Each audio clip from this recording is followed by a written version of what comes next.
तो नमस्कार दोस्तों, स्वागत है एक बार फिर से आप सभी का इस जानदार शानदार बेहतरीन ऑनलाइन प्लेटफॉर्म कर्मा आईएएस में। जी हाँ, विद्यार्थियों असुविधा के लिए हुई खेद है बहुत। क्या बताएं, थोड़ा सा टेक्निकल इशू था, कैमरा आ नहीं रहा था। Actually camera is not working properly, that's why इस वजह से आपकी कक्षा नहीं लग पा रही थी।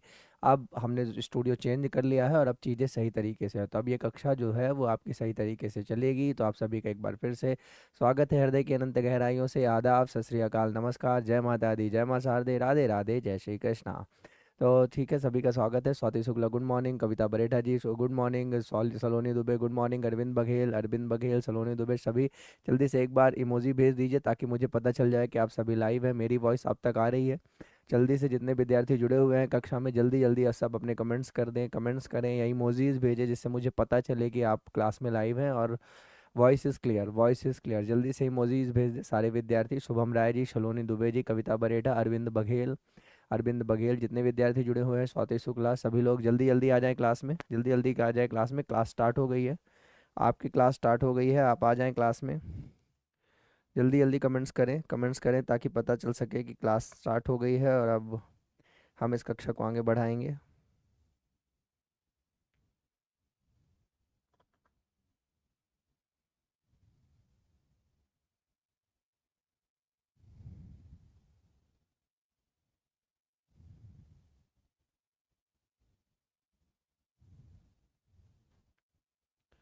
जी, बहुत शानदार, बहुत शानदार, बहुत शानदार। दुष्यंत मरावी जी गुड मॉर्निंग, दुष्यंत मरावी जी। आज आपका सुबह सुबह मैसेज नहीं आया तो आज क्लास ही नहीं चली। दुष्यंत मरावी जी, आप कहाँ थे? आपको सबसे पहले मैसेज करना था, सबसे पहले मैसेज आपका ही आना चाहिए था और आपका मैसेज आया नहीं, देखिए क्लास ही नहीं चली।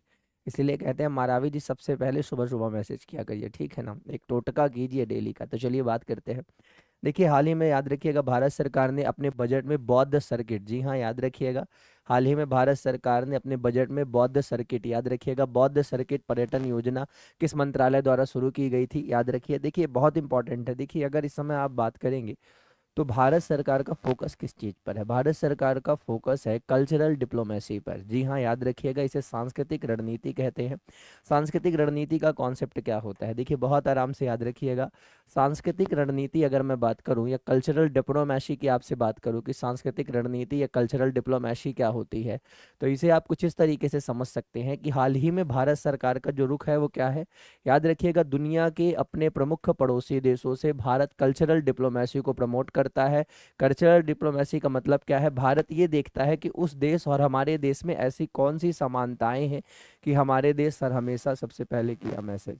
बहुत जी, बहुत बहुत धन्यवाद सलोनी दुबे जी। हाँ, हमेशा सबसे पहले दुष्यंत महारावी जी ने मैसेज किया, आज उनका मैसेज नहीं था, इस वजह से टेक्निकल इशू था। बाय द वे छोड़िए, अभी तो सांस्कृतिक रणनीति क्या है पहले इसे समझिए। देखिए, भारत के बहुत सारे पड़ोसी देश हैं और भारत अपने पड़ोसी देशों के साथ ठीक ठाक संबंध बना के रखना चाहता है, क्योंकि पड़ोसी बहुत इंपॉर्टेंट होते हैं। ऐसे में देखिए, सबसे पहले याद रखिएगा, भारत क्या करता है? भारत अपने पड़ोसियों से संबंधों को अच्छा करने के लिए रणनीतिक संबंध बढ़ाता है। क्या करता है? सर संडे को मैराथन आएगा क्या? आएगा निश्चित रूप से, एक पूरे हफ्ते का वीकली करंट अफेयर्स का रिवीजन आएगा कल सुबह 7 बजे, बिल्कुल आएगा। अच्छा अच्छा, ठीक है ठीक है, चलिए शहडोल में है, बहुत अच्छी बात है। मारावी जी आप शहडोल में है, चलिए बहुत शानदार। तो देखिए कहानी समझ रहे हैं ना? कहानी क्या है? देखिए याद रखिए, भारत क्या करता है? अपने पड़ोसी देशों से कल्चरल डिप्लोमेसी को आगे बढ़ाता है। जहां पर भारत का ये है कि अगर मान लीजिए भारत से किसी देश में बौद्ध धर्म का विकास हुआ, क्योंकि जो बौद्ध धर्म का जन्म हुआ था वो कहाँ हुआ था? वो भारत में हुआ था। और अब इसी बौद्ध धर्म का प्रसार दुनिया के अलग अलग देशों में हुआ है, तो भारत बौद्ध धर्म के माध्यम से अपने पड़ोसी देशों और दुनिया के अन्य देशों में जहाँ जहाँ बौद्ध धर्म है वहाँ पर क्या करना चाहता है? वहाँ पर याद रखिएगा, वहाँ पर अपनी रणनीति को धर्म के माध्यम से आगे बढ़ाना चाहता है, यानी सांस्कृतिक रूप में आगे बढ़ाना चाहता है। इसी को क्या जी वीकली वाला आएगा, इसी को क्या कहा जाता है? इसी को सांस्कृतिक रणनीति कहा जाता है। क्या कहा जाता है? It is called a cultural diplomacy. याद रखिएगा, सांस्कृतिक रणनीति। इसी के अंतर्गत भारत सरकार ने, याद रखिएगा, भारत सरकार ने बजट 2026-27 में, याद रखिएगा, भारत सरकार ने बजट 2026-27 में, बजट 2026-27 जिसे हाल ही में निर्मला सीतारमन के द्वारा जारी किया गया, उसमें उन्होंने बौद्ध सर्किट सर्किट की बात की है। किसकी बात की है? याद रखिएगा, बौद्ध सर्किट की बात की है। बौद्ध सर्किट का मतलब क्या है? याद रखिएगा, बौद्ध सर्किट का मतलब है बौद्ध स्थलों से, याद रखिएगा, बौद्ध स्थलों को आपस में जोड़ना। याद रखिएगा, जितने भी बौद्ध स्थल है, याद रखिएगा, बौद्ध स्थलों को आपस में जोड़ना, आपस में जोड़ना। याद रखिएगा, बौद्ध स्थलों को आपस में जोड़ना ताकि पर्यटन को बढ़ावा दिया जा सके। किसे बढ़ावा दिया जा सके? ताकि पर्यटन को बढ़ाया जा सके, ताकि पर्यटन को क्या किया जा सके? पर्यटन को बढ़ाया जा सके। तो ये याद रखिएगा, ये क्या है? आपका बौद्ध सर्किट है। बात समझ में आ रही है? तो अब अगर मैं बौद्ध सर्किट की बात करूं तो बौद्ध सर्किट चलाया किसके जा रहा है? तो याद रखिएगा, बौद्ध सर्किट को भारत सरकार के सांस्कृतिक मंत्रालय के द्वारा आगे बढ़ाया जा रहा है। आपको याद रखना है कि बौद्ध सर्किट को किसके द्वारा चलाया जा रहा है। बौद्ध सर्किट को याद रखना है आपको, बौद्ध सर्किट को आपके याद रखना है सांस्कृतिक मंत्रालय के द्वारा चलाया जा रहा है, याद रखिएगा। और बौद्ध सर्किट के अंतर्गत कौन कौन सी चीजें सरकार करेगी? तो देखिए, बौद्ध सर्किट के अंतर्गत याद रखिएगा, भारत सरकार 10,000 से ज्यादा पर्यटन गाइडों को, याद रखिएगा, 10,000 से ज्यादा पर्यटन गाइडों को याद रखिएगा उतारेगी। याद रखिएगा, पर्यटन गाइडों को ट्रेंड करेगी। और इसके साथ ही साथ क्या करेगी? एक राष्ट्रीय संस्थान की स्थापना करेगी, जिस राष्ट्रीय संस्थान का नाम क्या होगा? राष्ट्रीय आतिथ्य संस्थान। जी हाँ, याद रखिएगा, राष्ट्रीय आतिथ्य संस्थान। मतलब कुल मिलाकर के देखिए क्या है, जैसे अगर आप ये देखेंगे तो भारत में बौद्ध धर्म का विकास हुआ था, भारत में ही बौद्ध धर्म का जन्म हुआ था। याद रखिएगा। जी हाँ, कीर्ति शर्मा जी गुड मॉर्निंग, राधे राधे, जय श्री कृष्ण। स्वाति शुक्ला गुड मॉर्निंग, राधे राधे, जय श्री कृष्ण। जल्दी से वीडियो को लाइक कर दे, चैनल को सब्सक्राइब कर दे, कहानी समझिए। बौद्ध सर्किट का कॉन्सेप्ट क्या है? देखिए, सीधी सी बात है, हम अपने देश को आगे बढ़ा सकते हैं दो तरीके से। या तो हम प्रोडक्शन बढ़ा लें, हम अपना उत्पादन बढ़ा लें, या तो हम अपना पर्यटन बढ़ा लें। तो जैसा कि अगर मैं आपको बताऊं तो देखिए, आप जानते हैं जो गल्फ कंट्रीज हैं, अगर मैं स्पेशली इस बात करूं गल्फ कंट्रीज के, जो खाड़ी देश है, जिसमें आपका कतर आता है, ओमान आता है, यूएई आता है, सऊदी अरब आता है, इन देशों में पेट्रोल के बड़े बड़े भंडार हैं। और ये देशों की जो अर्थव्यवस्था है वो पूरी तरीके से ऑयल पर यानी पेट्रोल पर ही चलती है। लेकिन कहानी क्या है, आपको भी पता है कि पेट्रोल सब दिन के लिए नहीं रहेगा। हाँ, कभी ना कभी इस पेट्रोल का भी अंत हो जाएगा। तो जब पेट्रोल का अंत हो जाएगा तो ये जो गल्फ कंट्रीज की इकोनॉमी है वो कैसे काम करेगी? तो याद रखिएगा, गल्फ कंट्रीज ने अपने देश में पर्यटन को बहुत बढ़ावा दिया। जैसे इस समय अगर आप बात करेंगे तो हर आदमी दुबई जाना चाहता है, हर आदमी दुबई में फ्लैट खरीदना चाहता है, क्योंकि अगर बात की जाए तो दुनिया की सर्वाधिक सेफेस्ट सिटियों में से एक सिटी दुबई मानी जाती है। और बॉलीवुड में जितने भी लोग हैं, जितने भी बॉलीवुड एक्टर्स हैं, याद रखिएगा, जो नामचीन बॉलीवुड एक्टर्स हैं, उन सबके फ्लैट आपको दुबई में मिल जाएंगे। आखिर ऐसा क्यों है? क्योंकि याद रखिएगा, जो गल्फ कंट्रीज है उनको पता है कि उनके देश में बहुत दिनों तक पेट्रोल नहीं रहेगा और पेट्रोल से उनकी अर्थव्यवस्था हमेशा नहीं चल सकती। इसीलिए उन्होंने इसके लिए क्या विकसित किया है? उन्होंने इस पूरी व्यवस्था के लिए, यानी इस पूरे सिस्टम को आगे बढ़ाने के लिए उन्होंने क्या विकसित किया है? उन्होंने विकसित किया है अपने यहाँ पर्यटन को। याद रखिएगा, वैसा ही एक पर्यटन भारत सरकार भी विकसित करना चाहती है और पर्यटन के माध्यम से देश की विकास को गति देना चाहती है। इसी का नाम क्या है? इसी का नाम है बौद्ध सर्किट। याद रखिएगा, यही है बौद्ध सर्किट। इसकी बात बजट 2026-27 में की गई है।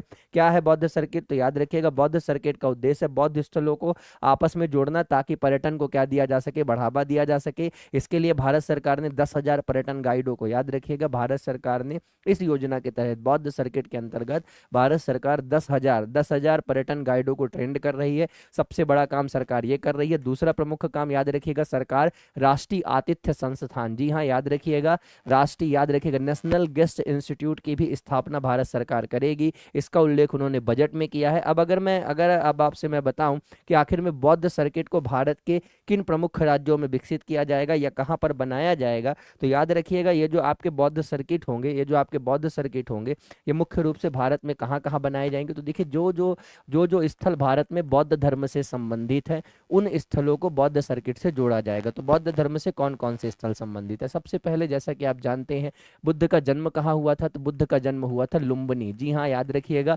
लुम्बिनी नेपाल। तो लुम्बिनी नेपाल को इससे जोड़ा जाएगा, याद रखिएगा, सबसे महत्वपूर्ण यही है। फिर देखिए, दूसरा प्रमुख स्थान क्या है बुद्ध को? याद रखिएगा, बुद्ध को ज्ञान की प्राप्ति कहाँ हुई थी? बुद्ध को ज्ञान की प्राप्ति हुई थी बोध गया में, तो उसे भी विकसित किया जाएगा पर्यटन के रूप में। फिर याद रखिएगा, बुद्ध ने अपना पहला उपदेश कहाँ दिया था? तो बुद्ध ने अपना पहला उपदेश सारनाथ में दिया था। तो सारनाथ को भी पर्यटन के रूप में विकसित किया जाएगा ताकि ज्यादा से ज्यादा पर्यटक जो उस बौद्ध धर्म से संबंधित है वो भारत में आए और भारत की अर्थव्यवस्था में एक विशेष योगदान दे। तो याद रखिएगा, इसके अलावा देखिए बुद्ध से जो भी संबंधित है वो बौद्ध सर्किट में शामिल होगा। तो बुद्ध ने अपना उपदेश कहाँ दिया था? सारनाथ में दिया था। ज्ञान की प्राप्ति कहाँ हुई थी? बोध गया में हुई थी।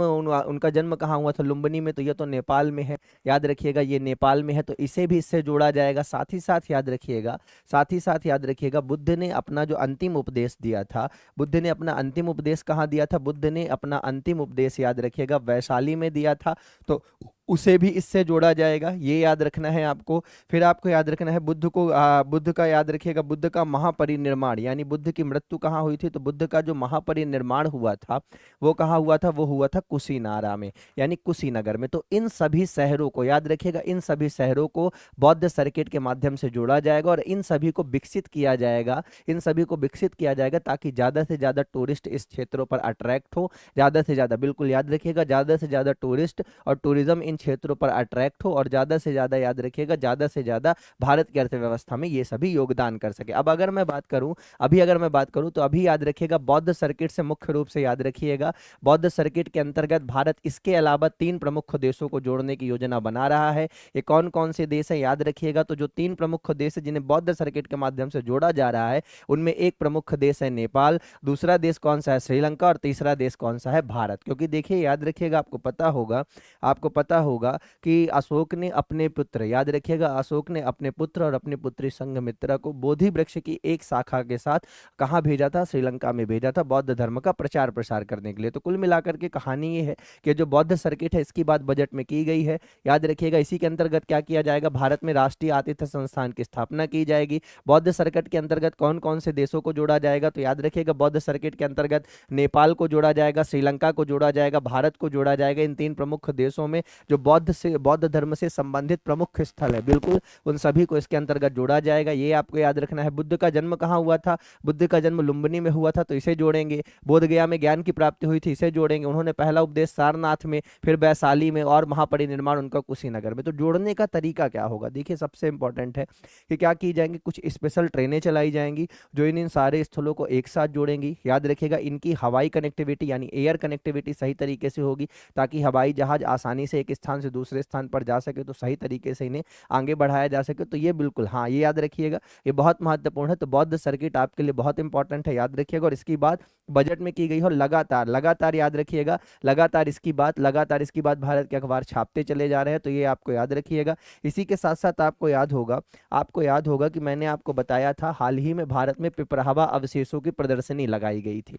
याद रखिएगा भारत में क्या किया गया था? भारत की नई दिल्ली में, याद रखिएगा भारत की नई दिल्ली में क्या किया गया था? भारत की नई दिल्ली में पिपरावा अवशेषों की प्रदर्शनी लगाई गई थी। तो पिपरावा अवशेष देखिए, याद रखिएगा पिपरावा अवशेषों की खोज, याद रखिएगा पिपरावा अवशेषों की खोज सन 1898 में विलियम पेप्पे के द्वारा की गई थी। याद रखिएगा विलियम पेप्पे के द्वारा इनकी खोज की गई थी सन 1898 में। पिपरावा अवशेष कहाँ पाए गए थे? याद रखिएगा पिपरावा अवशेष बौद्ध धर्म से संबंधित है और यह कपिल वस्तु के निकट पाए गए थे। कहाँ पाए गए थे? तो यह कपिल वस्तु के निकट पाए जाने वाले अवशेष थे, ये याद रखिएगा। दूसरी प्रमुख बात, इनकी प्रदर्शनी इससे पहले कहाँ लगाई गई थी? तो याद रखिएगा इसकी प्रदर्शनी इससे पहले भूटान के थिम्पू में लगाई गई थी।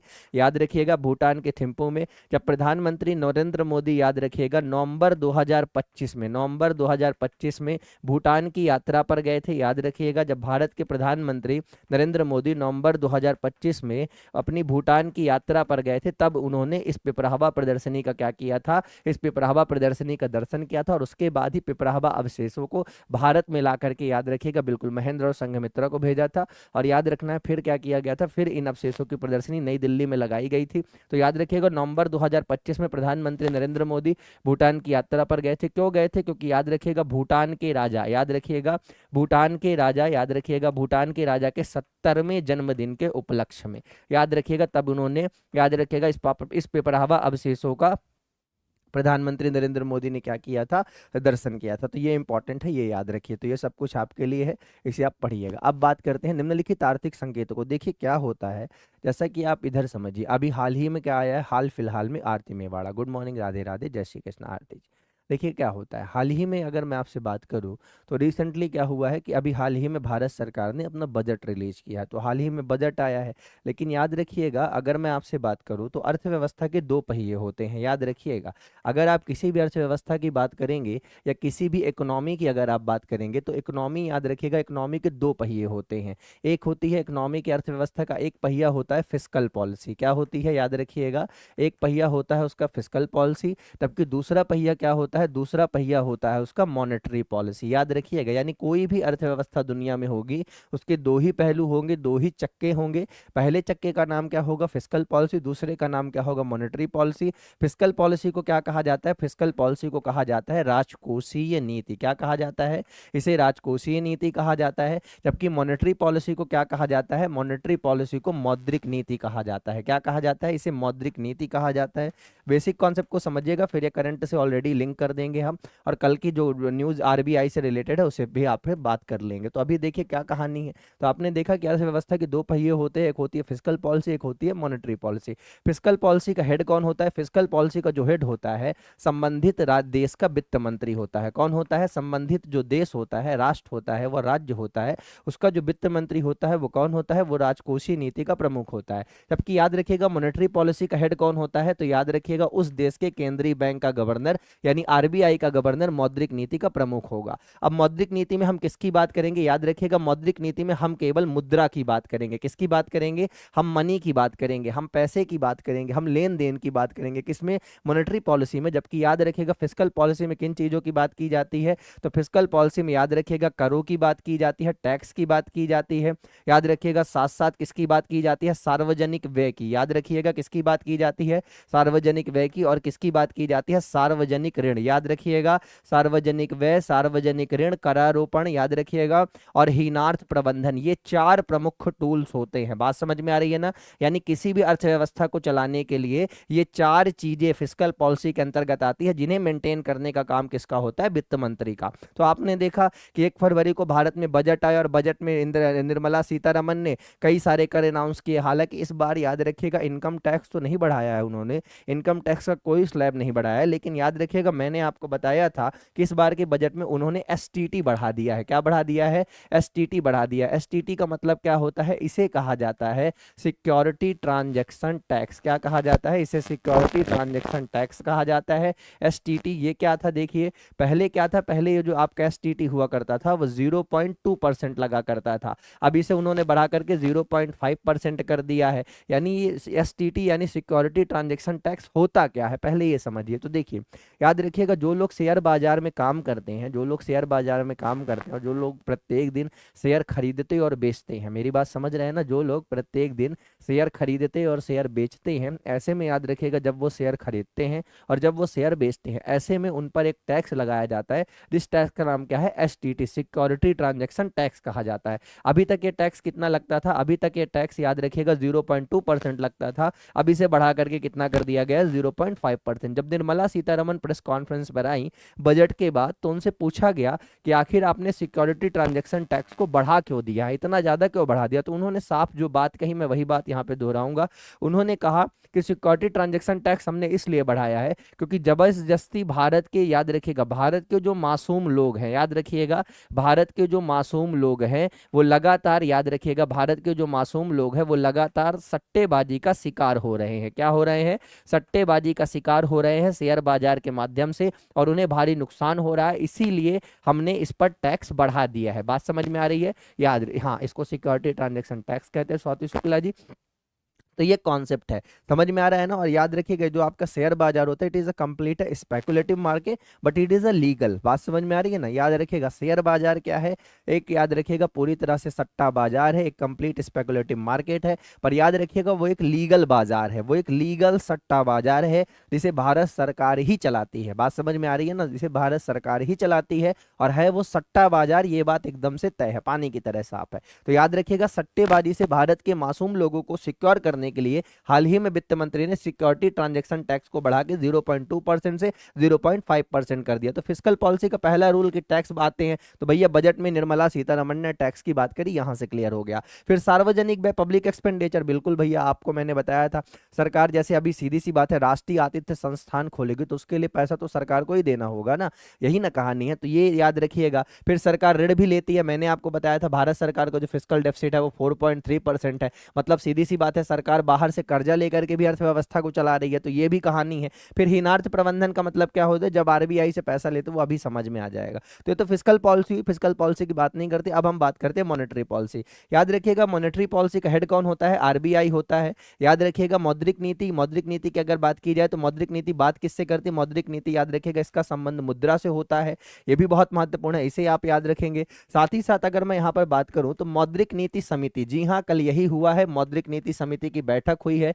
इस साल की पहली मौद्रिक नीति एमपीसी की पहली बैठक हुई है, याद रखिएगा, यानी मॉनेटरी पॉलिसी कमेटी की कल पहली बैठक का आयोजन किया गया। तो मौद्रिक नीति समिति क्या होती है, तो याद रखिएगा मौद्रिक नीति समिति का गठन याद रखना है, अब आपको यहां से लिखते जाना है। मौद्रिक नीति समिति का गठन याद रखिएगा वर्ष 2016 में उर्जित पटेल समिति की सिफारिश पर किया गया है। किस समिति की सिफारिश पर किया गया है, उर्जित पटेल समिति की सिफारिश पर याद रखिएगा भारत में मौद्रिक नीति समिति यानी मॉनेटरी पॉलिसी कमेटी का गठन किया गया है। याद रखिएगा मॉनेटरी पॉलिसी कमेटी में कुल कितने सदस्य होते हैं, याद रखिएगा इसमें कुल 6 सदस्य होते हैं। कितने सदस्य होते हैं, याद रखिएगा मॉनेटरी पॉलिसी कमेटी में अगर मैं बात करूं तो याद रखना है आपको मॉनेटरी पॉलिसी कमेटी में कुल कितने सदस्य होते हैं। मॉनेटरी पॉलिसी कमेटी में अगर मैं बात करूं तो याद रखिएगा इसमें कुल 6 सदस्य होते हैं। कितने सदस्य होते हैं, 6 सदस्य होते हैं मॉनेटरी पॉलिसी कमेटी में। याद रखिएगा जिसमें इनका हेड कौन होता है, इनका हेड होता है आरबीआई गवर्नर। कौन होता है, RBI governor monetary policy committee का हेड होता है, ये याद रखिएगा।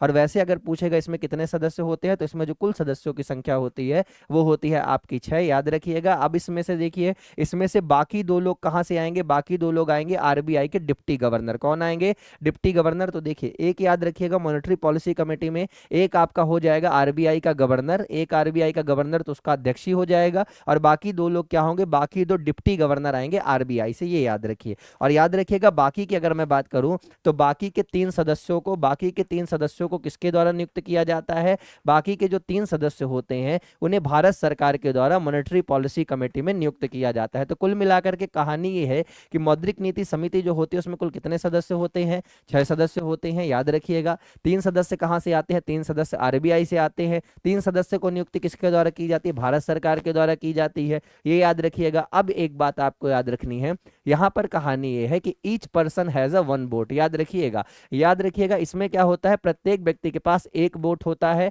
याद रखिएगा। तो इसमें कुल 6 सदस्य है तो 6 सदस्यों के पास 1-1 वोट होगा, याद रखिएगा। बिल्कुल उर्जित पटेल आरबीआई के गवर्नर थे, उर्जित पटेल आरबीआई के गवर्नर थे इस समय, याद रखिएगा। वो मुख्य कार्यकारी अधिकारी हैं आईएमएफ में, इंटरनेशनल मॉनेटरी फंड में, वर्तमान में वो चीफ एग्जीक्यूटिव ऑफिसर है आईएमएफ में। और उर्जित आर पटेल भारत के कौन थे, भारत के वित्त मंत्री हुआ, भारत के आरबीआई गवर्नर हुआ करते थे। जब भारत में नोटबंदी की घोषणा की गई थी उस समय भारत के आरबीआई गवर्नर उर्जित पटेल ही हुआ करते थे। अभी देखिए तो याद रखिएगा 6 सदस्य होते हैं, 3 आरबीआई से आएंगे, 3 सदस्य भारत सरकार से आएंगे। हर व्यक्ति के पास कितने वोट होंगे, प्रत्येक व्यक्ति के पास 1 वोट होता है, ये याद रखिएगा। Each person has a 1 vote, but याद रखिएगा आरबीआई गवर्नर के पास कितने वोट होते हैं, 2 वोट। 1 वोट उसके पास होता है अध्यक्ष का, याद रखिएगा, 1 वोट उसके पास अध्यक्ष का होता है और 1 वोट किसका होता है, सदस्य का। तो याद रखिएगा टोटल मेंबर कितने हैं, 6, पर वोट कितने हैं, 7। और जो भी निर्णय लिया जाएगा किस बेसिस पर लिया जाएगा, on the basis of consensus. याद रखिएगा सर्वसम्मति के आधार पर निर्णय लिया जाएगा, ये भी याद रखिएगा। जो भी निर्णय लिए जाएंगे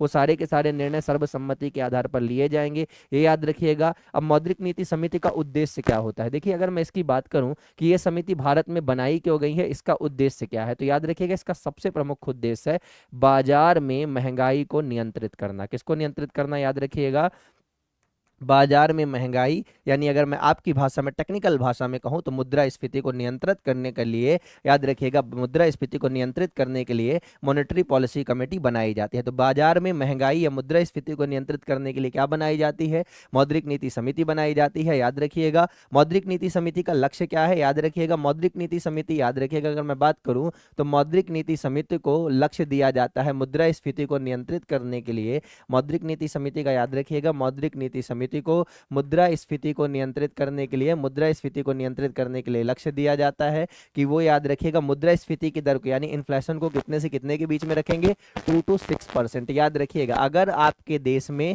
आपके देश में मुद्रास्फीति की दर यानी इन्फ्लेशन की दर यानी महंगाई की दर 2 से 6% के बीच में है तो इसे क्या माना जाता है, इसे आदर्श मुद्रास्फीति माना जाता है। क्या माना जाता है, इसे आदर्श मुद्रास्फीति यानी इसे आदर्श महंगाई माना जाता है। और 2 to 6% ही मेंटेन करने की बात किसने कही थी, उर्जित आर पटेल ने। और याद रखिएगा क्या होता है, अब याद रखना है आपको मॉनेटरी पॉलिसी कमेटी की, याद रखिएगा मॉनेटरी पॉलिसी कमेटी यानी ये जो एमपीसी होती है इसका क्या होता है, इसकी प्रत्येक 2 माह में समीक्षाएं होती हैं। क्या होती हैं, याद रखिएगा प्रत्येक 2 माह में इनकी समीक्षाएं होती हैं। याद रखिएगा हर 2 माह में क्या होती हैं, इनकी समीक्षाएं होती हैं। ये याद रखिएगा मॉनेटरी पॉलिसी की जो समीक्षाएं कब आती हैं, याद रखिएगा तो हर 2 माह में। याद रखिएगा हर 2 माह में उस महीने के पहले शुक्रवार को। याद रखिएगा कब आएगी मौद्रिक नीति समीक्षा, याद रखिएगा पहले शुक्रवार को आती हैं। याद रखिएगा क्यों, क्योंकि शुक्रवार को ही स्टॉक मार्केट क्लोज होता है। याद रखिएगा शेयर बाजार शुक्रवार का, अगर आप शेयर बाजार में पैसा लगाते हैं तो आपको पता होगा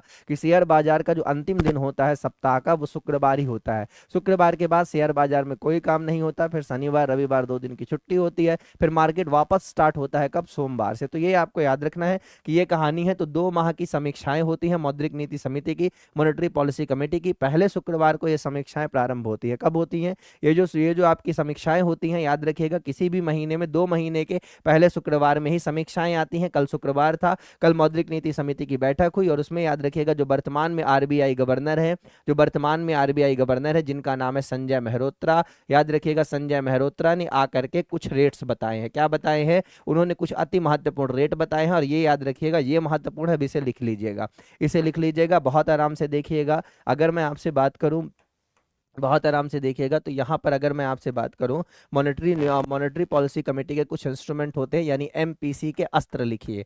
क्या लिखेंगे आप, मॉनेटरी पॉलिसी कमेटी के अस्त्र लिख लीजिए या इंस्ट्रूमेंट आप इन्हें कह सकते हैं। तो देखिए बाजार में मनी सप्लाई, बाजार में मुद्रास्फीति को नियंत्रित करने के लिए या महंगाई को नियंत्रित करने के लिए 2 टूल्स होते हैं। याद रखिएगा 2 तरीके हैं। पहला तरीका क्या है, पहला तरीका है डायरेक्ट तरीका। याद रखिएगा डायरेक्ट मेथड जिसे प्रत्यक्ष तरीका बोला जाता है, इसके अंतर्गत क्या आता है, सीआरआर आता है, दूसरा क्या आता है, एसएलआर आता है, और तीसरा क्या आता है, तीसरी आती है आपकी रीफाइनेंस फैसिलिटी। क्या आती है, याद रखिएगा रीफाइनेंस फैसिलिटी आती है। ये कुछ प्रमुख चीजें हैं, तो याद रखिएगा सीआरआर आता है, एसएलआर आता है और रीफाइनेंस फैसिलिटी, 3 चीजें इसमें आती हैं। जबकि अगर मैं आपसे बात करूं इनडायरेक्ट मेथड की, अगर मैं आपसे बात करूं कि इनडायरेक्ट मेथड्स कौन कौन सी हैं जिससे आरबीआई महंगाई को नियंत्रित कर सकती है, तो इनडायरेक्ट मेथड्स में याद रखिएगा सरकार के पास सबसे पहले आता है रेपो रेट, फिर क्या आता है, फिर आता है रिवर्स रेपो रेट। याद रखिएगा रिवर्स रेपो रेट आता है, फिर क्या आता है आपका एमएसएफ आता है, मार्जिनल स्टैंडिंग फैसिलिटी इसे बोला जाता है। फिर क्या आता है आपका एसडीएफ की एक टेक्नोलॉजी आती है, तो एमएसएफ आता है, एसडीएफ आता है। उसके बाद क्या आता है, उसके बाद आता है ओपन मार्केट ऑपरेशन। याद रखिएगा क्या आता है, खुले बाजार की क्रियाएं करके, ओपन मार्केट ऑपरेशन करके भी आरबीआई क्या कर सकता है, आरबीआई अपने वित्त को, अपनी महंगाई को नियंत्रित कर सकता है। तो ये भी एक तरीका है महंगाई को नियंत्रित करने का। याद रखिएगा ये भी एक प्रमुख तरीका है महंगाई को नियंत्रित करने का। तो आपको याद रखना है इस तरीके से भी क्या कर सकते हैं, ओपन मार्केट ऑपरेशन से। और इसके बाद जो आपका अंतिम अस्त्र होता है वो क्या होती है, वो होती है आपकी बैंक दर। तो ये तो यहां से क्वेश्चन आ जाते हैं। याद रखिएगा आपसे ऐसे ही प्रश्न पूछ लेगा कि मौद्रिक नीति समिति के प्रमुख अस्त्र, मौद्रिक नीति समिति के वो अस्त्र बताइए जो प्रत्यक्ष रूप से मनी सप्लाई को कंट्रोल करते हैं। तो प्रत्यक्ष रूप से कौन कौन से अस्त्र करते हैं, सीआरआर करता है, एसएलआर करता है, रीफाइनेंस फैसिलिटी करती है। फिर याद रखिएगा इनडायरेक्ट इंस्ट्रूमेंट में कौन कौन सा आता है, तो रेपो रेट आता है, रिवर्स रेपो रेट आता है, एमएसएफ मार्जिनल स्टैंडिंग फैसिलिटी आती है, एसडीएफ आता है जिसे स्टैंडिंग डिपॉजिट फैसिलिटी कहा जाता है, ओपन मार्केट ऑपरेशन आता है और बैंक रेट। तो इस तरीके के याद रखिएगा ये कुछ इंस्ट्रूमेंट है जिनका यूज करके आरबीआई क्या करता है, आरबीआई महंगाई को नियंत्रित कर लेता है। ये याद रखिएगा। कल की जो मौद्रिक नीति समीक्षा है इंपॉर्टेंट है, यहीं से समझिएगा। कल की जो एमपीसी बैठक है आराम से देखना है आपको। कल की जो एमपीसी बैठक थी, याद रखिएगा कल की जो मॉनेटरी पॉलिसी कमेटी की बैठक थी जो कब हुई है, 6 फरवरी 2026 को, 6 फरवरी 2026 को। याद रखिएगा ये बैठक हुई है। इसमें कुछ रेट अनाउंस किए गए हैं, वो सारे रेट्स मैं आपको बता दे रहा हूं। इसे लिख लीजिएगा, बहुत महत्वपूर्ण है। यहाँ से एक प्रश्न आपकी परीक्षा में निश्चित रूप से आएगा। तो वर्तमान में रेपो रेट की दर कितनी है, याद रखिएगा रेपो रेट को अनचेंज रखा गया है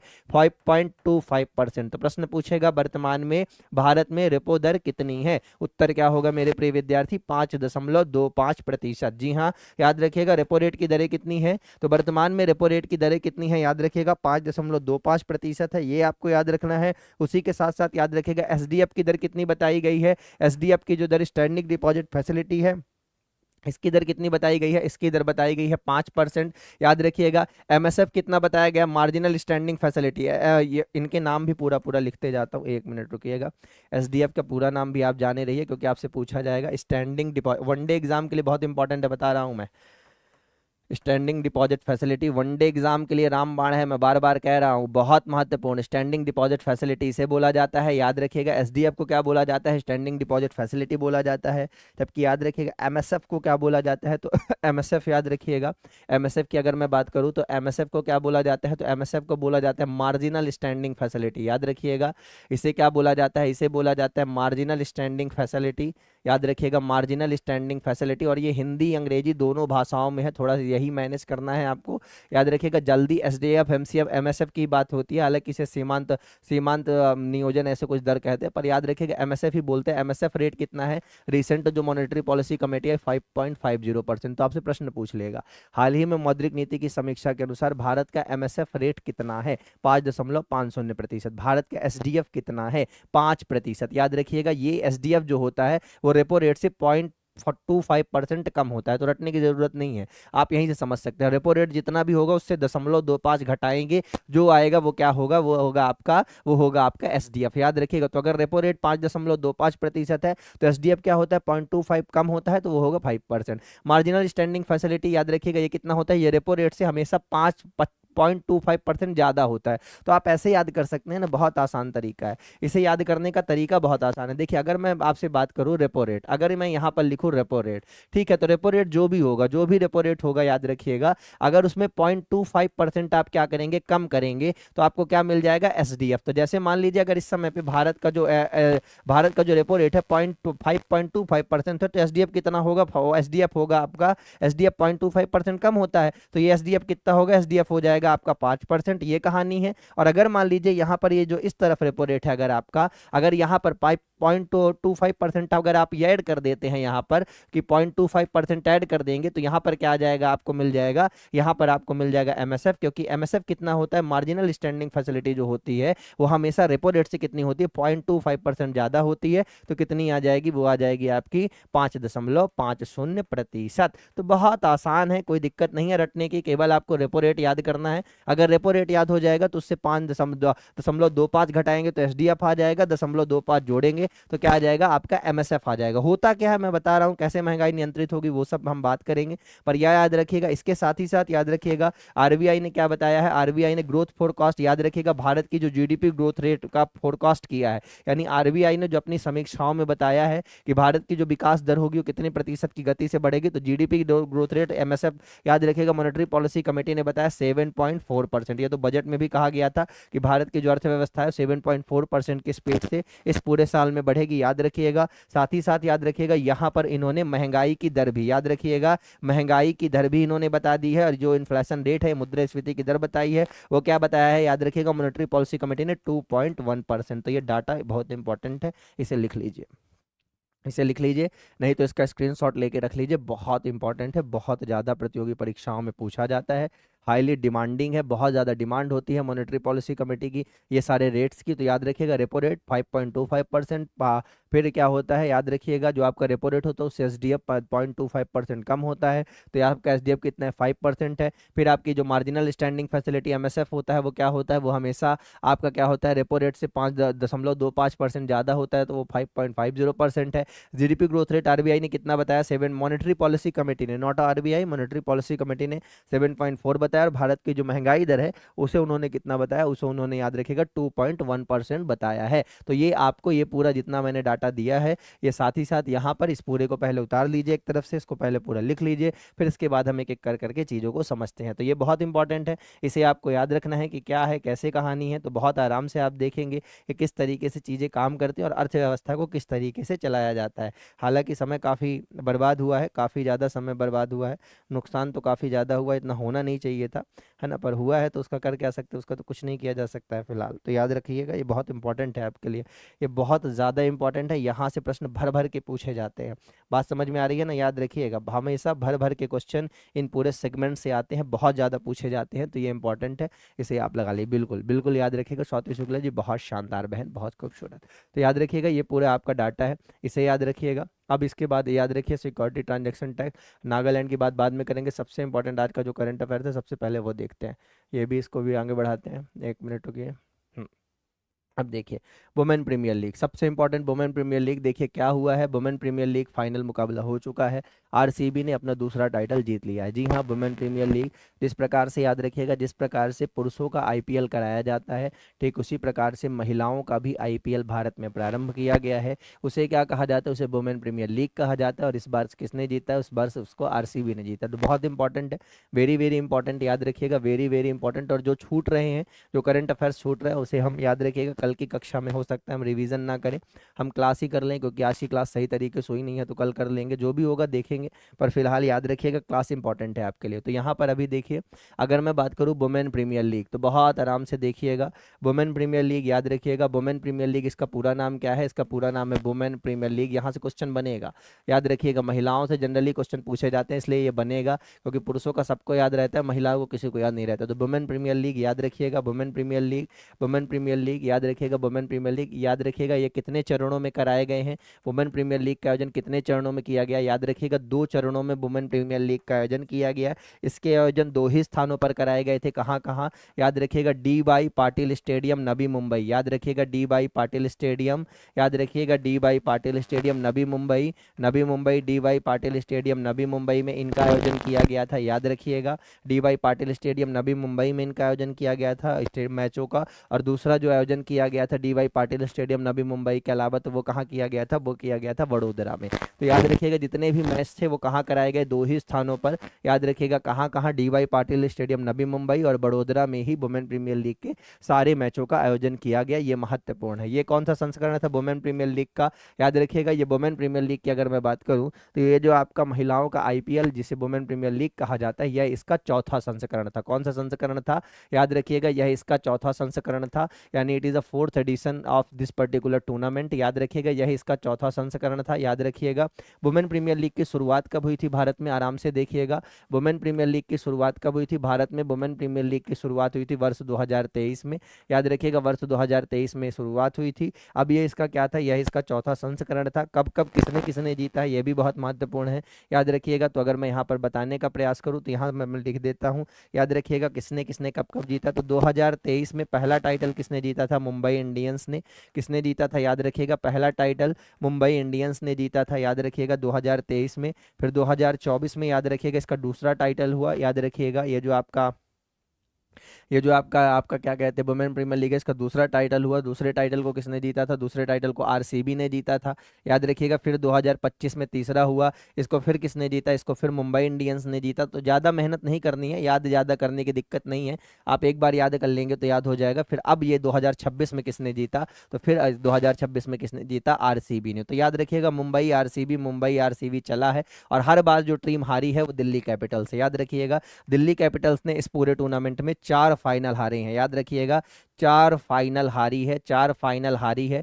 कौन सी टीम हारी है, दिल्ली कैपिटल। याद रखिएगा दिल्ली कैपिटल कितना हारी है, दिल्ली कैपिटल इस पूरे टूर्नामेंट में, याद रखिएगा दिल्ली कैपिटल ने इस पूरे टूर्नामेंट में 4 फाइनल खेले हैं। 4 फाइनल वो मुंबई के साथ 2023 में भी खेल रहे थे, 2024 में आरसीबी के खिलाफ खेल रहे थे, हमेशा हारे हैं, इस बार भी वही हारे हैं। तो याद रखिएगा वुमेन प्रीमियर लीग का आयोजन 2023 में पहली बार शुरू किया गया था, पहली बार इसका आयोजन किया गया था। पहली बार किसने जीता था, पहली बार मुंबई इंडियंस ने जीता था। इस साल 2026 में किसने जीता है? 2026 में आरसीबी ने जीता है, याद रखिएगा। अब अगर मैं बात करूं वुमेन्स प्रीमियर लीग 2026, जी हाँ, याद रखिएगा वुमेन प्रीमियर लीग 2026 की अगर अब मैं बात करूं तो आप बड़े आराम से देख सकते हैं कि फाइनल मुकाबला कहाँ खेला गया। तो इसका जो फाइनल मुकाबला था, वो कहाँ खेला गया? बड़ोदरा में। कहाँ खेला गया? याद रखिएगा बड़ोदरा में इसका फाइनल मुकाबला खेला गया। याद रखिएगा बड़ोदरा में इसका फाइनल मुकाबला खेला गया। किन दो टीमों के मध्य खेला गया? तो फाइनल मुकाबला याद रखिएगा मुंबई इंडियंस, याद रखिएगा मुंबई इंडियंस माफ कीजिए, मुंबई इंडियंस नहीं, रॉयल चैलेंजर्स बेंगलुरु, जी हाँ, याद रखिएगा किनके बीच में खेला गया? तो किनके बीच में खेला गया? याद रखिएगा फाइनल मुकाबला रॉयल चैलेंजर्स, जी हाँ, याद रखिएगा रॉयल चैलेंजर्स बेंगलोर, रॉयल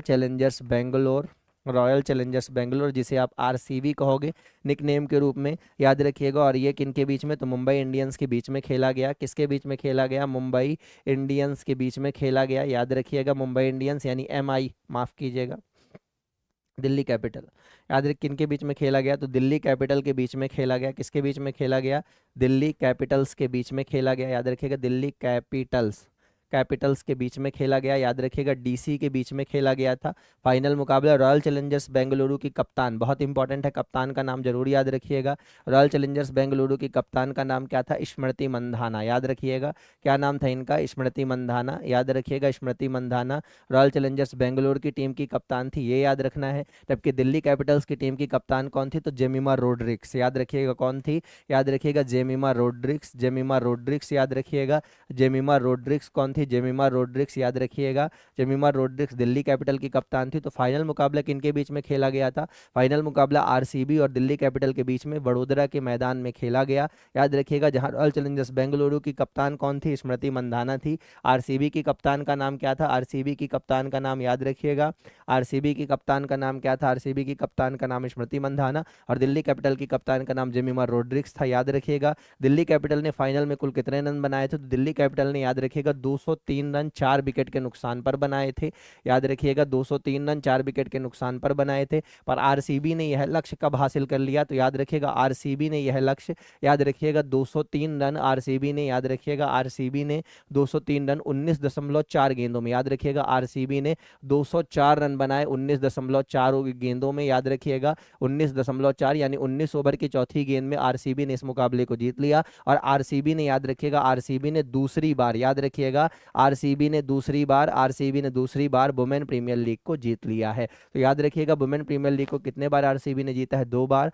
कब कब जीता है? 2024 और 2026 में, 2023 और 2025 में 2 बार किसने जीता था? तो 2 बार आपकी मुंबई इंडियंस ने जीता था, ये याद रखिएगा। इसके अलावा अब कुछ प्रमुख पुरस्कार हैं जो यहाँ पर बांटे गए हैं, वो भी बहुत महत्वपूर्ण है। इससे पहले कि अखबार छापे आप इन्हें पढ़ लें, फिर अखबारों में पढ़ेंगे तो आसान हो जाएगा। बहुत इंपॉर्टेंट है, याद रखिएगा, बहुत ज़्यादा इंपॉर्टेंट है कि एक चीज़ बहुत अच्छे से देखते जाइएगा कि क्या कहानी है। तो याद रखिएगा ऑरेंज कैप। देखिए क्या होता है, जो इन प्रतियोगिताओं में जो सर्वाधिक रन बनाता है उसे क्या की जाती है? सर्वाधिक रन बनाने वाले को क्या दिया जाता है? ऑरेंज कैप दी जाती है। क्या की जाती है? ऑरेंज कैप दी जाती है। तो सर्वाधिक रन किसने बनाए हैं वुमेन प्रीमियर लीग में? स्मृति मंधाना ने बनाए हैं। किसने बनाए हैं? स्मृति मंधाना ने सर्वाधिक रन बनाए। स्मृति मंधाना ने, याद रखिएगा, स्मृति मंधाना ने इस पूरे टूर्नामेंट में सर्वाधिक रन बनाए। स्मृति मंधाना ने कितने रन बनाए? 377 रन। कितने रन बनाए? 377 रन स्मृति मंधाना ने बनाए, ये याद रखिएगा सर्वाधिक रन। इसके बाद अगर मैं बात करूं सर्वाधिक विकेट किसने लिए, तो ये भी याद रखना है आपको, सर्वाधिक विकेट किसने लिए। तो सर्वाधिक विकेट को क्या दिया जाता है? पर्पल कैप दी जाती है। क्या दी जाती है? पर्पल कैप दी जाती है, याद रखिएगा। तो सर्वाधिक विकेट किसने लिए? तो सर्वाधिक विकेट आपके लिए उन्होंने सोफी डिवाइन, याद रखिएगा सोफी डिवाइन, याद रखिएगा आपका सोफी डिवाइन ने सर्वाधिक विकेट लिए। कितने विकेट लिए? सोफी डिवाइन ने कुल 17 विकेट लिए हैं, याद रखिएगा। सोफी डिवाइन और नंदिनी, याद रखिएगा सोफी डिवाइन व नंदिनी एक खिलाड़ी हैं, इन दोनों ने मिलकर के, यानी इन दोनों ने 17 विकेट लिए हैं। तो पर्पल कैप 2 लोगों को दी गई है, किसे किसे? नंदिनी और सोफी डिवाइन को दी गई है। सर्वाधिक रन किसने बनाए हैं? स्मृति मंधाना ने। सर्वाधिक विकेट किसने लिए हैं? सोफी डिवाइन ने लिए हैं, ये भी आपको याद रखना है। इसी के साथ याद रखिएगा फाइनल में प्लेयर ऑफ द मैच किसे चुना गया है? बहुत इंपॉर्टेंट, याद रखिएगा फाइनल मैच में player of the match, final में प्लेयर ऑफ द मैच किसे चुना गया है? प्लेयर ऑफ द मैच किसे चुना गया है? याद रखिएगा। तो प्लेयर ऑफ द मैच किसे चुना गया है? स्मृति मंधाना को। किसे चुना गया है? फाइनल में प्लेयर ऑफ द मैच किसे चुना गया है? स्मृति मंधाना को, याद रखिएगा। बहुत इंपॉर्टेंट है। विजेता टीम को याद रखिएगा, विजेता टीम को कितने रुपए की राशि दी गई है? 6 करोड़ रुपए विजेता टीम को दिए गए हैं। जबकि याद रखिएगा उप विजेता यानी फाइनल में हारने वाली टीम को कितना दिया गया है? तो उप विजेता जो टीम थी उसको 3 करोड़ रुपए दिए गए हैं। तो ये सब कुछ बहुत इंपॉर्टेंट है, ये सब कुछ बहुत ज़्यादा इंपॉर्टेंट है। बिल्कुल 377 रन स्मृति मंधाना ने बनाए हैं और ये सारे प्रश्न आपसे पूछ लेंगे, याद रखिएगा। इनमें से कुछ ना कुछ आपसे पूछ ही लेगा, बहुत इंपॉर्टेंट है, याद रखिएगा। साथ ही साथ कुछ इंपॉर्टेंट चीज़ें याद रखिएगा। इस पूरे टूर्नामेंट में मोस्ट एक्सपेंसिव प्लेयर कौन था? याद रखिएगा टूर्नामेंट का मोस्ट एक्सपेंसिव प्लेयर यानी टूर्नामेंट का सबसे महंगा खिलाड़ी, याद रखिएगा मोस्ट एक्सपेंसिव प्लेयर, टूर्नामेंट का मोस्ट एक्सपेंसिव प्लेयर यानी इस टूर्नामेंट में सबसे महंगा किसे खरीदा गया था? दीप्ति शर्मा को। याद रखिएगा दीप्ति शर्मा को सबसे महंगा खरीदा गया था। 3.20 करोड़ रुपए में इन्हें खरीदा गया था, याद रखिएगा 3.20 करोड़ रुपए में खरीदा गया था। फिर इसके बाद याद रखिएगा टूर्नामेंट का उभरता हुआ खिलाड़ी, emerging player of the tournament, कई पुरस्कार दिए जाते हैं, याद रखिएगा।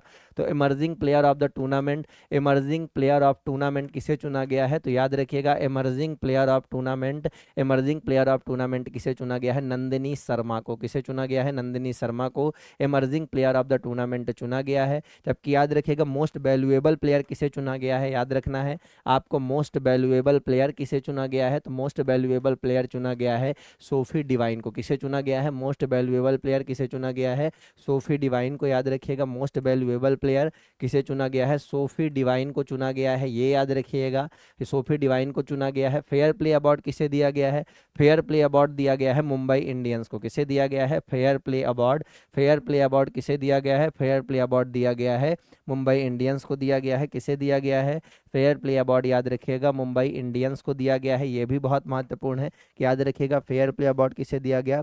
तो मुंबई इंडियंस को फेयर प्ले अवार्ड दिया गया है, ये आपको याद रखना है। इस पूरे टूर्नामेंट में सर्वाधिक छक्के, याद रखिएगा इस पूरे टूर्नामेंट में अगर मैं बात करूं तो इस पूरे टूर्नामेंट में सर्वाधिक छक्के याद रखिएगा किसने लगाए हैं? तो इस पूरे टूर्नामेंट में सर्वाधिक छक्के हरमनप्रीत कौर ने लगाए हैं, याद रखिएगा सर्वाधिक छक्के किसने लगाए? तो सर्वाधिक छक्के याद रखिएगा हरमनप्रीत कौर ने लगाए।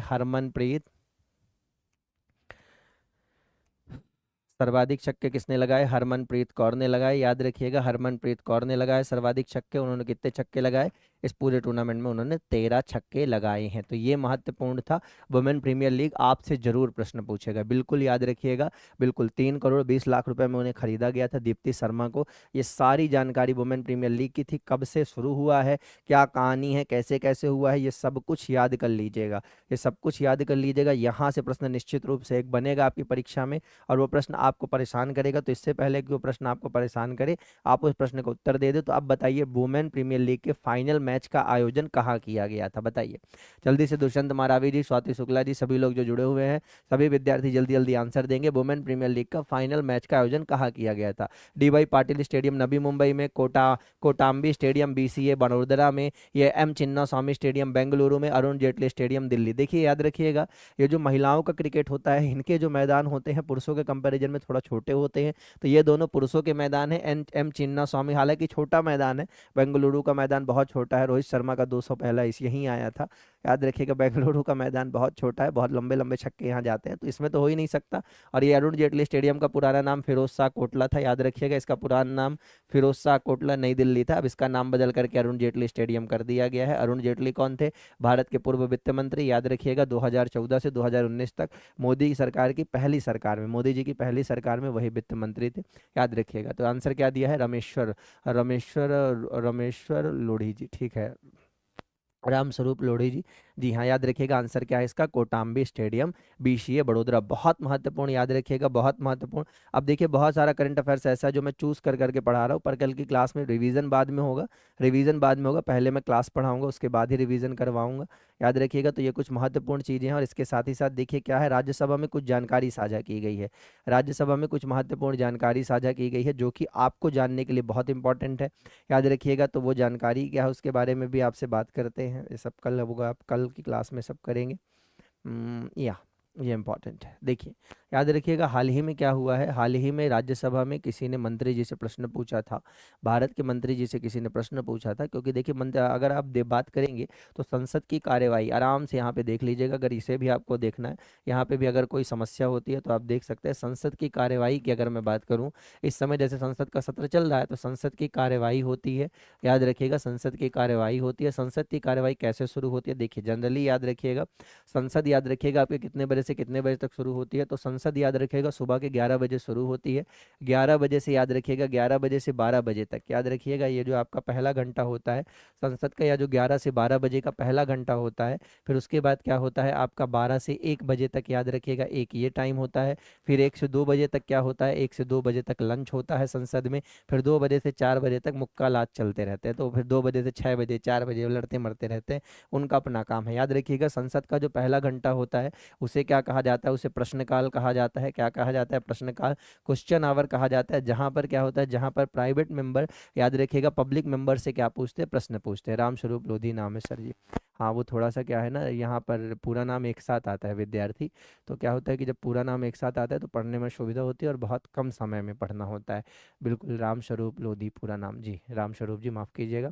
अभी चल रहा है संसद सत्र, हाँ बिल्कुल चल रहा है, क्योंकि बजट सत्र हुआ है तो चलेगा ही, संसद का समय ही है तो चलना ही है, उसमें तो कोई दो राय नहीं। तो देखिए संसद का याद रखिएगा, संसद का जो पहला घंटा होता है प्रश्नकाल होता है। अब संसद में मेंबर्स थोड़ा ये भी समझ लीजिए, बेसिक है लेकिन आराम से आपको जानना चाहिए। देखिए संसद में 2 प्रकार के मेंबर होते हैं, कुछ पब्लिक मेंबर्स होते हैं, कुछ प्राइवेट मेंबर्स होते हैं, ठीक है ना। जैसे संसद में अगर कोई कानून लाया जाएगा, या मान लीजिए कोई कानून बनाने के लिए कोई प्रस्ताव लाया जाता है, तो उसे क्या कहा जाता है, उसे याद रखिएगा उसे बिल कहा जाता है। क्या कहा जाता है, या तो उसे बिल कहेंगे या तो कुछ लोग उसे विधेयक कह देते हैं, ये भी याद रखिएगा। तो अब ये जो बिल संसद में लाया जाता है, ये जो बिल संसद में प्रस्तुत किया जाता है, इसकी कहानी क्या है। तो देखिए बिल याद रखिएगा, बिल 2 प्रकार से आता है, याद रखिएगा। या तो इसे कोई पब्लिक मेंबर लेकर के आएगा, याद रखिएगा पब्लिक मेंबर लेकर के आएगा, या तो इसे क्या लाएगा, या तो इसे कोई प्राइवेट मेंबर लेकर के आएगा। तो अगर कोई प्राइवेट मेंबर लेकर के आता है तो बिल में उतनी ताकत नहीं होती जितना कि पब्लिक मेंबर के बिल में होती है। तो ये कहानी क्या है, इसका भी अंतर समझ लीजिए।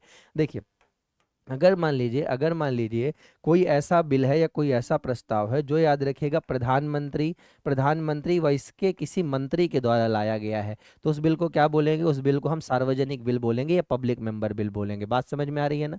याद रखिएगा अगर कोई कानून है जिसे संसद में हम प्रस्तुत कर रहे हैं, या उस कानून को बनाने के लिए हम उसे संसद में प्रस्तुत कर रहे हैं, संसद में रख रहे हैं, तो याद रखिएगा अगर वो कानून संसद में रखा जाता है किसके द्वारा, मोदी जी के द्वारा या मोदी जी के किसी भी मंत्री के द्वारा, फिर चाहे वो कैबिनेट मंत्री हो, राज्य मंत्री हो, स्वतंत्र प्रभार वाला कोई भी मंत्री, अगर मोदी जी का मंत्री है, कैबिनेट का हिस्सा है, तो याद रखिएगा उस बिल को क्या कहेंगे, हम बोलेंगे उसे पब्लिक मेंबर बिल। लेकिन याद रखिएगा अगर मान लीजिए मोदी जी के मंत्रिमंडल के अलावा अगर कोई भी व्यक्ति संसद में बिल को प्रस्तुत करेगा, याद रखिएगा फिर भले चाहे वो, याद रखिए भले चाहे वो बीजेपी से ही सांसद हो। बात समझ में आ रही है ना। अगर कोई भी व्यक्ति है जो आपका याद रखिएगा जो मोदी सरकार का हिस्सा नहीं है, that is not a he is not a part of cabinet of prime minister Narendra Modi, अगर ऐसा है, अगर वो उसका मेंबर नहीं है, उसका सदस्य नहीं है, याद रखिए, तो अब जो बिल लाया जाएगा उसे क्या बोला जाएगा, उसे प्राइवेट मेंबर बिल बोला जाएगा। क्या बोला जाएगा, उसे प्राइवेट मेंबर बिल बोला जाएगा। याद रखिएगा तो 2 प्रकार के मेंबर्स होते हैं, पब्लिक मेंबर, प्राइवेट मेंबर। अगर मोदी सरकार का कोई आदमी पब्लिक मेंबर है,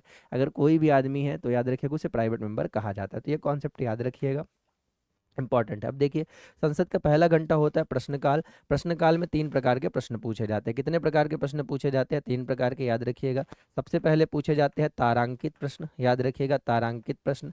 दूसरे कौन से पूछे जाते हैं, दूसरे पूछे जाते हैं अतारांकित प्रश्न, याद रखिए अतारांकित प्रश्न। और तीसरे प्रश्न कौन से होते हैं, तीसरे प्रश्न होते हैं अल्प सूचना वाले प्रश्न। एमपीपीएससी बहुत पूछता है, याद रखिएगा एमपीपीएससी ये क्वेश्चन जरूर पूछता है। इनसे 2 नंबर के क्वेश्चन बना के, पहले तो 3 नंबर में आते थे, अब तो 2 हो गए हैं, तो 2 में आते हैं। तारांकित प्रश्न क्या है, याद रखिएगा इन प्रश्नों के उत्तर क्या देने होते हैं। अगर ये प्रश्न पूछे जाएंगे तो मंत्री जी इनका उत्तर मौखिक देंगे, मतलब बता देंगे केवल। अतारांकित प्रश्नों में क्या होता है, मंत्री जो उत्तर देंगे, याद रखिएगा जितने भी प्रश्न पूछे जाते हैं किनके द्वारा पूछे जाएंगे, प्राइवेट मेंबर पूछेंगे पब्लिक मेंबर से। यानी सीधी सी बात है, जो सदस्य हैं वो किससे पूछेंगे, मंत्रियों से ही तो पूछेंगे कि आप क्या काम कर रहे हो, आपकी योजना कहाँ है, कहाँ काम कर रही है, कहाँ हो रहा है। तो ये सब प्रश्न पूछे जाते हैं। याद रखिएगा जनरली 3 प्रकार के प्रश्न संसद में पूछे जाते हैं। पहले तारांकित होते हैं, फिर अतारांकित होते हैं, फिर अल्प सूचना वाले, याद रखिएगा अल्प सूचना वाले प्रश्नों का उत्तर याद रखिएगा 14 दिन में देना होता है, 14 दिन में लिखित रूप में देना होता है अल्प सूचना वाले, तो ये याद रखिएगा। इसके बाद संसद का जो दूसरा घंटा होता है 12 से 1 के बीच का, इसे क्या बोला जाता है, इसे जीरो आवर बोला जाता है। क्या बोला जाता है, इसे जीरो आवर बोला जाता है, इसे शून्यकाल बोला जाता है।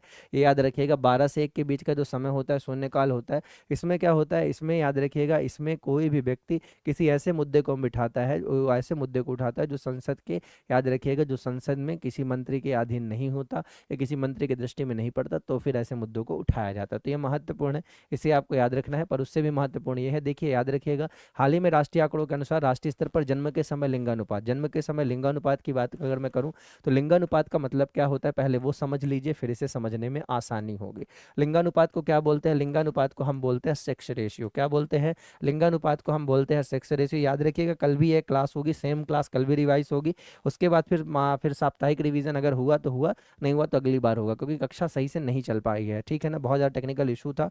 स्टूडियो मुझे चेंज करना पड़ा है, उस स्टूडियो में कैमरा ही नहीं काम कर रहा था ओबीएस पे, समझ रहे हैं ना, मैंने पूरा स्टूडियो ही चेंज किया है, समझ रहे हैं ना, वो ग्राउंड फ्लोर पे है या 5th फ्लोर पे है, अब इस समय 5th फ्लोर पे ये स्टूडियो से मैं आपकी क्लास ले रहा हूँ, तो समझ रहे हैं पूरा स्टूडियो चेंज किया, क्योंकि वहाँ पर टेक्निकल इशू था, क्लास प्रॉपर तरीके से नहीं काम कर रही थी, कैमरा नहीं काम कर रहा था, इसी वजह से। तो याद रखिएगा लिंगानुपात की अगर मैं बात करूं तो लिंगानुपात क्या होता है, 1000 जन्म लेने वाले लड़कों में, याद रखिएगा 1000 जन्म लेने वाले लड़कों में, जन्म लेने वाले लड़कों में लड़कियों की संख्या, याद रखिएगा लड़कियों की संख्या, लड़कियों की जो संख्या होती है उसे क्या कहा जाता है, उसे लिंगानुपात कहा जाता है। तो ये आपको याद रखना है, ये क्या है, आपका लिंगानुपात है। तो देखिए हाल ही में क्या हुआ था, हाल ही में बेटी बचाओ बेटी पढ़ाओ योजना के लिए किसी, याद रखिएगा, भारत में राज्यसभा में मंत्री से प्रश्न पूछा गया था, तब मंत्री जी ने उत्तर दिया कि बेटी बचाओ बेटी पढ़ाओ से ये लाभ हुआ है कि जब से बेटी बचाओ बेटी पढ़ाओ योजना आई है तो 2014-15 में जहां भारत का जो सेक्स रेशियो था वो कितना था, 918 था। यानी याद रखिएगा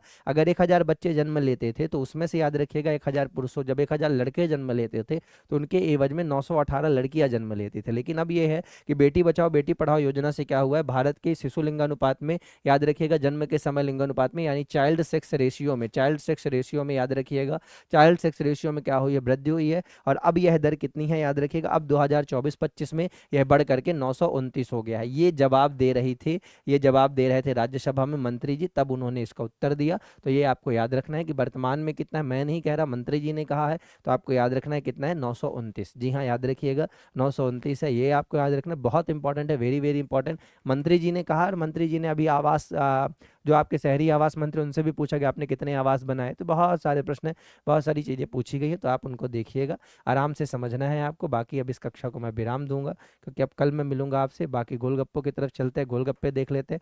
अनाज एटीएम की बात कल ही कक्षा में की थी, रिवीजन करना है। देखिए भारत का पहला अनाज एटीएम कहाँ लगाया गया था, गुरुग्राम में लगाया गया था, याद रखिएगा गुरुग्राम हरियाणा में भारत का पहला अनाज एटीएम लगाया गया था। लेकिन याद रखिएगा 24/7 पहला जो अनाज एटीएम लगाया गया था वो कहाँ लगाया गया था, उड़ीसा में। अब कौन सा राज्य लगा रहा है, बिहार के पटना में 3 अनाज एटीएम लगाए जा रहे हैं जी, ये याद रखना है आपको। अजय कुमार भल्ला कौन है, अजय कुमार भल्ला याद रखिएगा ये मणिपुर और नागालैंड, याद रखिएगा मणिपुर और नागालैंड दोनों के राज्यपाल हैं, याद रखिएगा अजय कुमार भल्ला वर्तमान में मणिपुर और नागालैंड दोनों के राज्यपाल हैं, ये याद रखना है। वाई खेमचंद सिंह कौन है, वाई खेमचंद सिंह याद रखिएगा ये मणिपुर के नए मुख्यमंत्री बने हैं, याद रखिएगा मणिपुर के नए मुख्यमंत्री बने हैं वाई खेमचंद सिंह, याद रखिएगा। इससे पहले अगर बात की जाए तो 2017 से 2022 तक ये वहाँ के विधानसभा अध्यक्ष भी रहे हैं, तो ये भी याद रखिएगा 2017 से 2022 तक वो वहाँ पर क्या रहे हैं, विधानसभा अध्यक्ष भी रहे हैं। और वाई खेमचंद सिंह को अब क्या चुना गया है, मणिपुर में नया मुख्यमंत्री चुना गया। इसके बाद ये जो नई तकनीक है जिसे सॉलिड फ्यूल डिटेक्टेड रैमजेट कहा जाता है, इस तकनीक का परीक्षण डीआरडीओ ने किया है, याद रखिएगा डीआरडीओ ने इसका परीक्षण किया है। ये क्या है, ये हवा से हवा में मार करने वाली मिसाइलों के लिए एक नई प्रौद्योगिकी है, एक नई तकनीक है, एक नई टेक्नोलॉजी है। तो ये जो नई प्रौद्योगिकी जिसे solid fuel detected ramjet technique कहा जाता है, ये क्या है, इसे आप ऐसे समझ सकते हैं। तो ये जो आपका SDFR टेक्नोलॉजी है ये है कि जनरली क्या होता है, अगर मान लीजिए ये रॉकेट है, ठीक है ना, तो ये रॉकेट है, तो इसमें क्या होगा, इसे अंतरिक्ष में भेजने के लिए हमें क्या करना पड़ेगा, ये रॉकेट अगर रॉकेट या मिसाइल कुछ भी होगा तो इसके भीतर हमें इसमें ईंधन भरना होगा, और ईंधन के रूप में क्या भरनी होती है, ऑक्सीजन। बात समझ में आ रही है ना। तो हम क्या करेंगे, हम इसमें ऑक्सीजन भरेंगे, तो अब चूंकि हम इसमें ऑक्सीजन नीचे ही भर करके इसे अंतरिक्ष में भेजेंगे तो इसमें स्पेस कम हो जाएगा, तो बदले में हम गोला बारूद कहाँ भरेंगे, तो स्पेस कम रहेगा और गोला बारूद हम इसमें पर्याप्त मात्रा में नहीं भर पाएंगे। लेकिन ये जो आपकी SDFR टेक्नोलॉजी होती है, इसमें क्या होता है, इसमें इसमें याद रखिएगा, इसमें मिसाइल में ऑक्सीजन भरने की ज़रूरत नहीं होती है, बल्कि क्या है, जैसे ही मिसाइल को आप छोड़ेंगे, मिसाइल अब वायुमंडल में जाएगी और वायुमंडल से ऑक्सीजन अवशोषित करके ऑक्सीजन को ले लेगी। तो क्या होता है, एक तो ऑक्सीजन नहीं भरी जाती ज़मीन से, तो बहुत हल्की होती हैं। दूसरा फायदा क्या होता है, दूसरा फायदा ये होता है कि इनमें अब चूंकि ऑक्सीजन, इनको वायुमंडल से ऑक्सीजन लेनी होती है, तो इसमें ऑक्सीजन भर भर के होती है। इनमें क्या होता है, इनमें स्पेस बहुत ज़्यादा होता है, तो हम ज़्यादा मात्रा में गोला बारूद रख सकते हैं। तीसरी चीज़ ये याद रखिएगा, ये ध्वनि से भी तेज होती है, ये जो तकनीक होती है ये ध्वनि से भी तेज होती है। और सबसे बड़ी बात यह है कि इनको जहाँ साधा जाता है ये वहाँ पर गिरती है, वहाँ सब कुछ ध्वस्त कर देती है। तो ये बहुत महत्वपूर्ण है। इस टेक्नोलॉजी का DRDO ने सफल परीक्षण किया है। खंजर, जी हाँ याद रखिएगा, खंजर ये युद्ध अभ्यास है, याद रखिएगा, खंजर एक युद्ध अभ्यास है जिसका आयोजन कहाँ किया गया, हाल ही में। यह युद्ध अभ्यास मितामासी असम, याद रखिएगा, मिशामाती असम में इस युद्ध अभ्यास का आयोजन किया गया है। किनके बीच में, भारत और किर्गिस्तान के मध्य, याद रखिएगा, भारत और किर्गिस्तान के मध्य इसका आयोजन किया गया। मैंने परसों कक्षा में पढ़ाया था।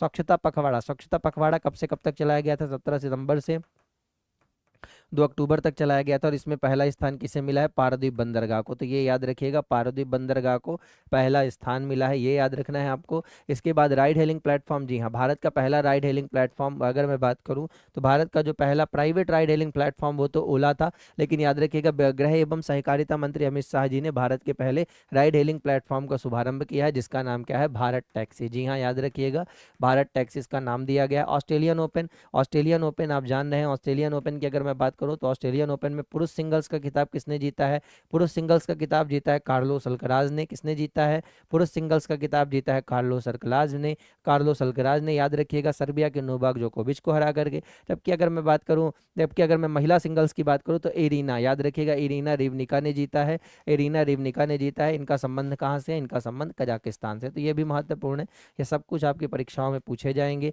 डेली की कक्षा से जुड़िए, प्रत्येक दिन कक्षाओं से जुड़िए, रेगुलर पढ़िए तो कुछ होगा। देखिए, एक दिन की कक्षा से कुछ नहीं होने वाला है। बात समझ में आ रही है ना। हमारे घर में कहावत है, दीवारी के पीछे पड़वा नहीं मुटाता है। तो कुल मिला के कहानी यही है कि आपको रोज पढ़ना पड़ेगा, बहुत इंपॉर्टेंट है। इंडियन बैडमिंटन टूर्नामेंट की अगर मैं बात करूं, इंडियन बैडमिंटन टूर्नामेंट में याद रखिएगा, पुरुष सिंगल्स का खिताब किसने जीता था, तो पुरुष सिंगल्स का खिताब याद रखिएगा, चीनी ताइपे के याद रखिएगा, चीनी ताइपे के केलिन ने जीता था। किसने जीता था, चीनी ताइपे के केलिन ने इंडिया ओपन बैडमिंटन टूर्नामेंट का खिताब जीता था। जबकि अगर मैं बात करूं महिला सिंगल्स का खिताब किसने जीता था, तो याद रखिएगा, महिला सिंगल्स का जो खिताब था वो किसने जीता था, दक्षिण कोरिया की डॉन से यंग ने। किसने जीता था, दक्षिण कोरिया की डॉन से यंग ने जीता था। तो ये भी आपको याद रखना है, दक्षिण कोरिया की डॉन से यंग ने इसे जीता था। तो ये बहुत महत्वपूर्ण है, याद रखिएगा किसने जीता था। बाकी इसकी ट्रिक है, आप इसे याद कर सकते हैं। चीन के लिए दक्षिण कोरिया के डॉन यंग है, दक्षिण कोरिया के डॉन यंग है। तो इसे आप याद कर सकते हैं, ये पूरी ट्रिक है आपकी, ठीक है। तो इस तरीके से आप इसे पूरा पढ़ सकते थे। तो चलिए विद्यार्थियों, अब इस कक्षा को विराम देते हैं। माफ़ कीजिएगा, चीनी टाइप, हाँ बिल्कुल याद रखिएगा। चलिए विद्यार्थियों, अब इस कक्षा को विराम देते हैं। कल फिर मिलेंगे सुबह के 7 बजे। याद रखिएगा, सबसे पहले हम इस आज के पूरे करंट अफेयर्स को रिवाइज करेंगे, उसके बाद ही हम कोई रिवीजन की तरफ चलेंगे। अगर ये नहीं रिवाइज होगा तो कोई रिवीजन नहीं होगा। याद रखिएगा, सबसे पहले ये पूरी क्लास होगी, एक बार फिर से हम इसे वापस करेंगे ताकि हम आपको सही तरीके से सही कंटेंट परोस सके, उसके बाद ही हम आगे किसी पर बात करेंगे। तो चलिए अब आपसे विदा लेते हैं, कल सुबह 7 बजे ठीक इसी कक्षा में इसी समय मिलेंगे आपसे। तब तक के लिए राधे राधे, जय श्री कृष्णा। आप सभी का दिन शुभ हो। आज जो असुविधा हो इसके लिए मैं खेद प्रकट करता हूँ, और आपने जो आप उसके बाद भी जो आप समय दिया मुझे, उसके लिए हृदय से बहुत बहुत आभारी। धन्यवाद। राधे राधे, जय श्री कृष्ण।